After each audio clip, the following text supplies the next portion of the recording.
I never believed in ghosts, not really. Sure, I'd heard all the stories, those eerie tales whispered at sleepovers or around campfires, but they always felt like just that. Stories. Fabrications meant to scare and thrill. But everything changed one cold October night when I found myself at the gates of Greenwood Cemetery, a place notorious for ghost sightings. That night, I learned that some stories aren't just stories. Some nightmares are real. It all began with a dare. You know how it goes. One of my friends, Sam, thought it would be funny to challenge me to spend a night in the cemetery. "If you're not scared," he said with a sly grin, "then it should be no problem, right?" "Of course," I replied, trying to sound confident even though a chill had already settled in my bones. Greenwood Cemetery wasn't just any cemetery. It was a place steeped in legend, where people claimed to have seen apparitions, heard disembodied voices, and felt the touch of cold hands that weren't there. But I wasn't about to back down. So, armed with nothing but a flashlight and my phone, I made my way to the cemetery.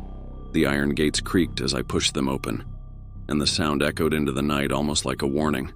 I hesitated. Was it too late to turn back? But the thought of my friends laughing at me pushed me forward. The air inside the cemetery was thick, almost suffocating, and a dense fog clung to the ground. My footsteps crunched on the gravel path, but it was the only sound I could hear. The night was unnervingly silent, as if the world had been muted. I made my way deeper into the cemetery, past rows of ancient tombstones covered in moss. My flashlight flickered, casting long, eerie shadows that seemed to move just out of the corner of my eye. Was it just my imagination? Or was something watching me? I shook my head, trying to push away the feeling of unease. But it was hard to ignore. The cemetery was massive, a maze of graves and crypts, and I was starting to lose my sense of direction. How long had I been walking? Minutes? Hours? It was hard to tell. Time seemed to stretch and warp in this place. Then, I heard it. A soft whisper, barely audible. I froze, straining to listen. It was a voice, distant but clear, calling my name. "Matt." My heart pounded in my chest. Who else was out here? I spun around, but there was no one, just the fog and the tombstones. "Matt!" The voice called again, this time closer. I tried to convince myself it was the wind, just the wind playing tricks on me. But deep down, I knew it wasn't. There was someone, or something, out here with me. My flashlight flickered again, and then, just as I turned to leave, it went out completely, plunging me into darkness. "Hello," I called out, my voice trembling. "Is someone there?" Silence. I fumbled with my phone, trying to turn on the flashlight app, but my hands were shaking too much. That's when I felt it. A cold breeze brushing past me, carrying with it the unmistakable scent of decaying leaves. I spun around, but there was nothing. Just more fog.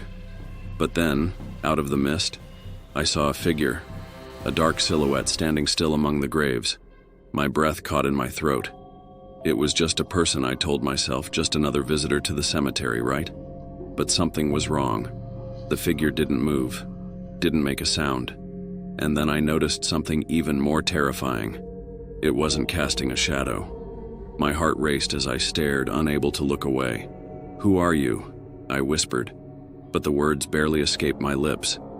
The figure remained silent, but slowly it started to move toward me. I wanted to run, but my legs were frozen in place. As it got closer, I could see its face, or rather the absence of one. It was a void, a black emptiness where a face should be. Panic surged through me. This wasn't a person. This was something else, something unnatural.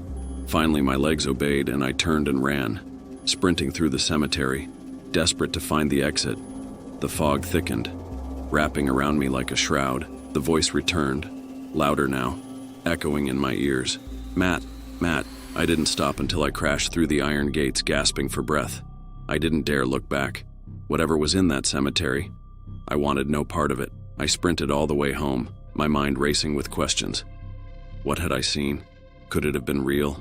That night I barely slept, haunted by the memory of that faceless figure. The next day I returned to the cemetery with Sam, determined to prove to myself that it had all been some bizarre dream. But when we arrived, something caught my eye. An old weathered tombstone near where I had seen the figure. Carved into the stone was a single name, Matthew, my name.